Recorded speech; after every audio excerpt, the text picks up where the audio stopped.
Est-il possible de devenir un bon développeur en apprenant chez un menuisier? Est-il possible de devenir un bon agriculteur en apprenant auprès d'un maçon? Est-il possible de devenir un bon entrepreneur auprès d'un salarié? Je suis sûr que si l'on vous pose l'une de ces questions, eh bien la réponse serait sûrement non. Pourquoi? Parce qu'il est impossible ou alors il est directement connu que l'on n'a pas la possibilité de transmettre ce que l'on n'a pas. Dans cette vidéo, il sera question pour moi de mettre en avant la notion des bons professeurs et des faux professeurs. Lorsqu'on lit le livre de Robert Kiyosaki, Père riche, Père pauvre, l'on se rend compte qu'il met un accent particulier sur la notion de bons professeurs et des faux professeurs. Pour lui, le bon professeur, c'était tout simplement son père riche. Le faux professeur, c'était son père qui avait tout simplement des diplômes et qui n'arrivait pas à gérer ses fins du mois.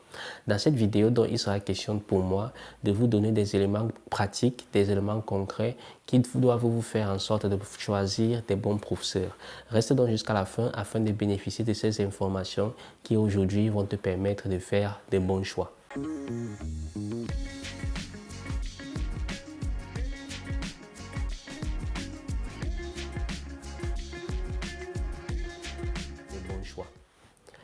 Salut à toi, moi c'est Yves Marcel, je suis développeur web et mobile. Dans cette chaîne, nous mettons en avant 4 principales thématiques, à savoir l'entrepreneuriat, la formation, l'information et le développement d'applications. Alors, si tu veux faire part de cette petite aventure, 2 choses à faire. La première, c'est tout simplement de t'abonner sur cette chaîne et de cliquer sur le bouton de notification pour recevoir des vidéos qui vont paraître de lundi à dimanche. Et la deuxième des choses, c'est tout simplement de partager pour qu'ensemble, nous puissions bâtir une communauté qui est forte. Comme je l'ai dit à l'entame de cette vidéo, il sera question pour moi aujourd'hui de parler avec vous des éléments concrets qui doivent vous faire en sorte de choisir un bon professeur. Lorsqu'on regarde les systèmes dans lesquels nous vivons aujourd'hui, nous nous rendons compte que nous avons des personnes devant nous qui nous transmettent un certain type d'informations et qui ne sont pas capables eux-mêmes de mettre ces informations en pratique pour pouvoir avoir un certain type de résultat. Raison pour laquelle aujourd'hui, la notion de trouver un bon professeur par rapport à un domaine d'activité qu'on veut exercer est tout simplement une notion très importante et surtout au préalable qui devrait être faite lorsqu'on décide de se lancer dans ce dit secteur d'activité. Dans cette vidéo dont je vous propose 3 principaux éléments essentiels que vous devez trouver chez tous les bons professeurs que vous allez décider de choisir. Le premier élément repose tout simplement sur le fait des conseils pratiques que ce professeur doit être capable de vous donner en fonction des résultats que cette personne a déjà eu à atteindre. En effet, l'on ne va jamais cesser de le dire, il est important ou alors il est quasiment impossible de discuter lorsqu'on a de bons résultats face à soi. Autrement dit, les résultats sont ces éléments qui parlent à votre place, les résultats sont ces éléments qui doivent amener les autres à pouvoir vous choisir comme un bon professeur. Imaginez-vous un temps soit peu, comme je l'ai dit à l'entame de cette vidéo, que vous avez les ambitions d'être un bon développeur. Vous n'allez pas apprendre cette notion-là d'être un bon développeur auprès de quelqu'un qui ne s'y connaît pas ou alors auprès de quelqu'un qui se contente juste de donner des pratiques. Dernièrement également, je regardais une formation où on posait la question de savoir est-ce qu'il est normal que des professeurs d'économie soient en train de demander un salaire et en train de se plaindre que leur salaire ne sorte pas ou alors que leur salaire est petit.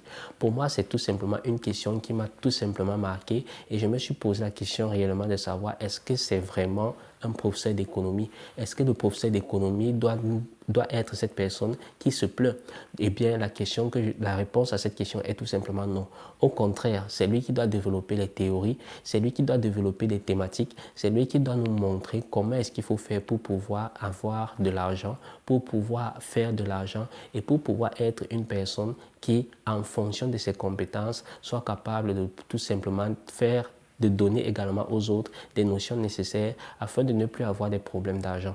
Raison pour laquelle ici, je pense qu'il est important de choisir un bon professeur en fonction de ses résultats. Les résultats sont très importants lorsqu'on décide de faire un choix et lorsqu'on décide de suivre ce choix-là. Pourquoi? Parce que c'est grâce à ces résultats que nous allons pouvoir choisir la personne que nous décidons de suivre. Le deuxième élément sur lequel je voulais m'attarder aujourd'hui repose tout simplement sur le fait qu'un bon professeur doit vous inspirer. Un bon professeur, c'est quelqu'un qui doit être capable de vous donner la capacité ou alors des conseils, comme je l'ai dit, afin de pouvoir être une meilleure personne.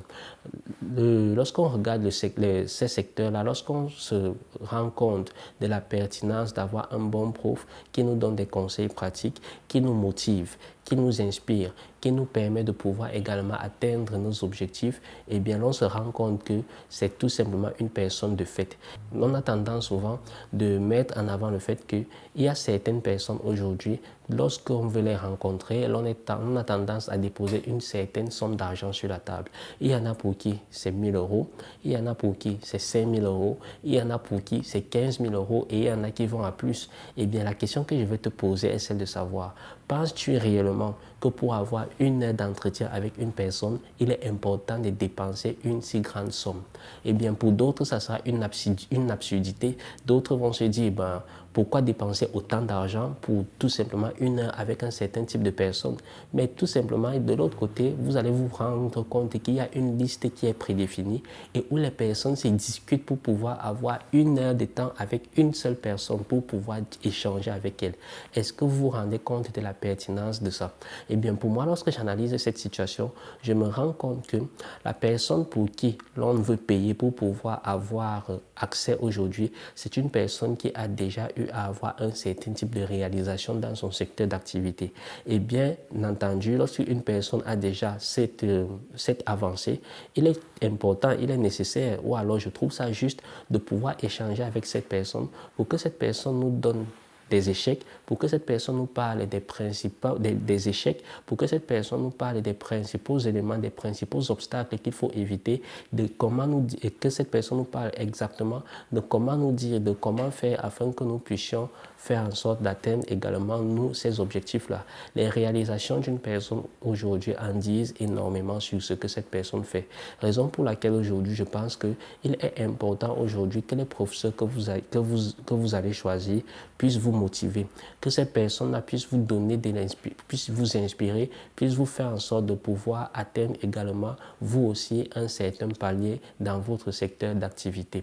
Le troisième élément que je voulais mettre en avant aujourd'hui repose tout simplement sur le fait qu'un bon professeur doit vous aider à établir des contacts. Autrement dit, c'est tout simplement une question d'opportunité. Lorsque vous avez des bons professeurs, lorsque vous avez des professeurs qui vous enseignent, lorsque vous avez des professeurs qui vous donnent déjà un certain type d'information, eh bien, ces personnes également peuvent vous donner des opportunités. Ces personnes également peuvent vous ouvrir des portes. Ces personnes également peuvent vous faciliter des choses dans une certaine mesure.